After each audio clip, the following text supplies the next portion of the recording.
તો ચાલો દોસ્તો વાત કરીએ ડિપ્લોમા સિવિલ સેમ 1 ની અંદર આવતા સીએમ સબ્જેક્ટના મોસ્ટ ઇમ્પોર્ટન્ટ ટોપિકની. અહીંયા જે ચેપ્ટર વાઇઝ ટોપિકો આપું છું એના ઉપર વિશેષ ફોકસ કરજો, કારણ કે છેલ્લા 2 પેપરની અંદર આ ટોપિકોમાંથી ક્વેશ્ચનો બનેલા છે. ચેપ્ટર 1 ની અંદર factor affecting selection of construction material અથવા તો which point we should consider for the selection of construction material point સ્વરૂપે પણ દોસ્તો તમને ક્વેશ્ચન પૂછી શકે, જવાબ એ જ આવવાનો છે. ક્લાસિફિકેશન ઓફ કન્સ્ટ્રક્શન મટીરિયલ્સમાં 5 અલગ અલગ રીતે ક્લાસિફિકેશન આપેલું છે અને એ જ આપણા 5 ચેપ્ટરો છે દોસ્તો. તેમાં આર્ટિફિશિયલ અને રિસાયકલ કન્સ્ટ્રક્શન મટીરિયલની શોર્ટ નોટ તમને પૂછાઈ ગયેલી છે. કદાચ નેચરલની પૂછાય તો આખું સેકન્ડ ચેપ્ટર નેચરલ વાળું ભણવાના જ છીએ, તો શોર્ટ એન્ડ સ્વીટમાં લખી નાખવું દોસ્તો. થિયરી વાળો સબ્જેક્ટ છે એટલે પોતાની રીતે તમે લખી શકો છો, કે વર્ડ ટુ વર્ડ બધું ટેક્સ્ટ બુકનું ગોખવાનું નથી, પોતાની રીતે લખી દેવાનું દોસ્તો. અને હા, કંઈક પણ કોરું મૂકવાનું નથી. થોડુંક ઘણું ના આવડતું હોય એવા ક્વેશ્ચનો છેલ્લે રાખીને છેલ્લે પણ એના વિશે કંઈક ને કંઈક લખી આવવાનું છે, પેપર કોરું નહીં મૂકવું. નેચરલ કન્સ્ટ્રક્શન મટીરિયલની અંદર requirements of good building stone, characteristics of good building stone ઘણી બધી આપેલી છે, કોઈ પણ 5 વ્યવસ્થિત તૈયાર કરજો. સ્ટ્રક્ચર ઓફ એક્ઝોજીનિયસ ટિમ્બર દોસ્તો સરસ ફિગર છે, નામ નિદર્શન સાથે તૈયાર કરવાની. Properties of good timber, defects in timber 3 classification આપેલું છે એનું આખું. એમાં દોસ્તો ડિટેલમાં પણ પછી ઘણી બધી આપેલી છે, તો શોર્ટ એન્ડ સ્વીટમાં બધું યાદ રાખજો.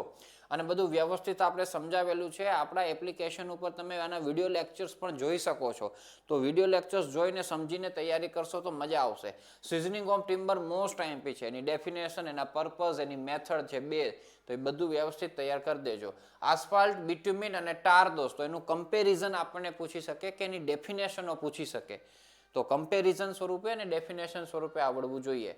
ઇમ્પોર્ટન્ટ ટર્મિનોલોજી જે આપણને લાઇનમાં આપવામાં આવેલી છે, એમાં કેલ્ક્યુલેશન છે અને સ્લેકિંગ એ મોસ્ટ આઈએમપી ડેફિનેશનો છે, ખાસ તૈયાર કરજો. પછી ટાઈપ્સ ઓફ લાઇમ 3 પ્રકારના છે, એ તૈયાર કરી નાખવાનું, એનું કમ્પેરિઝન પણ આપેલું છે. અને એક પ્રોપર્ટીઝ ઓફ લાઇમ દોસ્તો એ પણ એક તૈયાર કરજો. ચેપ્ટર 3 આર્ટિફિશિયલની અંદર properties of good bricks, steps for manufacturing process of brick 4 step આપેલા છે, નામ યાદ રાખી લો.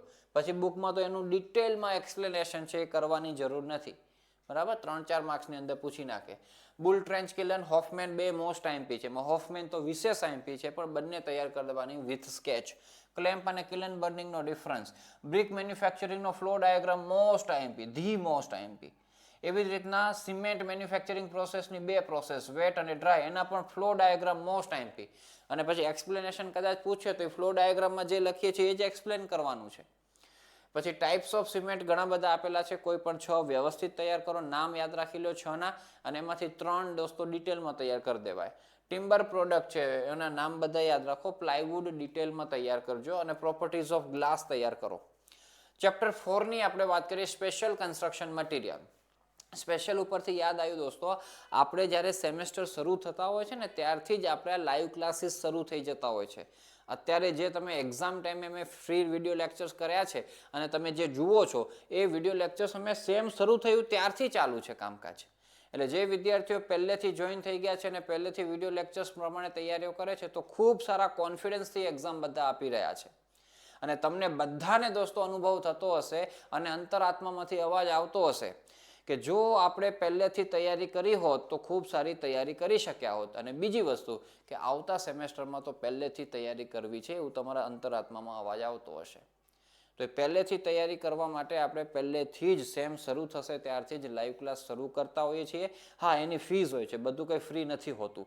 પ્રોપર વેલ પ્લાનિંગ સાથે આગળ વધતા હોય છે. એમાં નોટ્સ પણ તમને મળે, આઈએમપી પણ પહેલેથી મળી જાય, અને વિડીયો લેક્ચર્સ પણ પહેલેથી દોસ્તો મળી જાય. અને આવતા સેમમાં કોઈ ફ્રી થવાનું નથી દોસ્તો. આ તો પહેલી વખત તમને ખાલી અનુભવ થાય અને એક સેમ્પલ તમને મળે કે આપણું કામકાજ કેવું હોય છે, લાઈવ લેક્ચર્સ કેવા હોય છે, એના માટે તમને આ વખતે ફ્રી બધું આપેલું છે. બાકી આપણે ડિપ્લોમા અને ડિગ્રી બંનેના સિવિલ એન્જિનિયરિંગના જ સ્પેશિયલ ક્લાસીસ છે. એટલે સિવિલ એન્જિનિયરિંગની અંદર તમે હો તો અમૃત ક્લાસીસ પ્રેમથી જોઈન કરો, એટલે તમારી નૈયા પાર ઉતરી જાય દોસ્તો. ડિપ્લોમા અને ડિગ્રી થઈ જશો તમે મસ્ત હાઈ ક્લાસ. તો એનો વિડીયોઝ દોસ્તો આપણે બનાવીશું આખું સેમ 2ની કેવી રીતના શરૂઆત થશે, શું ફીસ હશે, લાઈવ ક્લાસના ટાઈમ શું હશે. તો એ આપણું જે વોટ્સઅપ ગ્રુપ છે સેમ 1નું, એની અંદર લિંક આપી દઈશ, અને આપણી ચેનલને સબસ્ક્રાઈબ કરી નાખજો તો બધી અપડેટ્સ તમને મળતી રહે. એટલે બધું સ્પેશિયલ કામ સિવિલ માટેનું આપણું થવાનું છે. અહીંયા દોસ્તો સ્પેશિયલ કન્સ્ટ્રક્શન મટીરિયલમાં anti termite treatment most IMP છે, તૈયાર કરજો. શોર્ટ નોટ પૂછે. થર્મલ ઇન્સ્યુલેટિંગ મટીરિયલની પણ શોર્ટ નોટ પૂછે છે.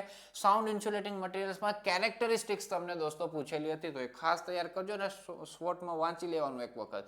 અને ટાઈપ્સ ઓફ ફાઈબર દોસ્તો એનલિસ્ટ કરવાનું તમને પૂછેલું હતું, તો 2-3 ડિટેલમાં પણ તૈયાર કરી લેવાના. હા, પછી છેલ્લું દોસ્તો ચેપ્ટર નંબર 5 છે, એમાં પેઇન્ટ્સ છે. પેલું પીઓપી આપેલું છે. હવે પીઓપી દોસ્તો સિમ્પલ આપણા બધાના ઘરોની અંદર આવી ગયું છે, તો એક વખત ખાલી વાંચી લેવાય. બાય ચાન્સ પૂછાઈ જાય તો વાંધો ના આવે. પેઇન્ટ્સ દોસ્તો કેરેક્ટરિસ્ટિક્સ અને ઇન્ગ્રેડિયન્ટ્સ, એમાં કેરેક્ટરિસ્ટિક્સ તો મોસ્ટ આઈએમપી છે. ઇન્ગ્રેડિયન્ટ્સના ખાલી નામ યાદ રાખજો, ડિટેલમાં નથી કરવાના. વાર્નિશ તો એની ડેફિનેશન, ફંક્શન અને કેરેક્ટરિસ્ટિક્સ આઈએમપી છે.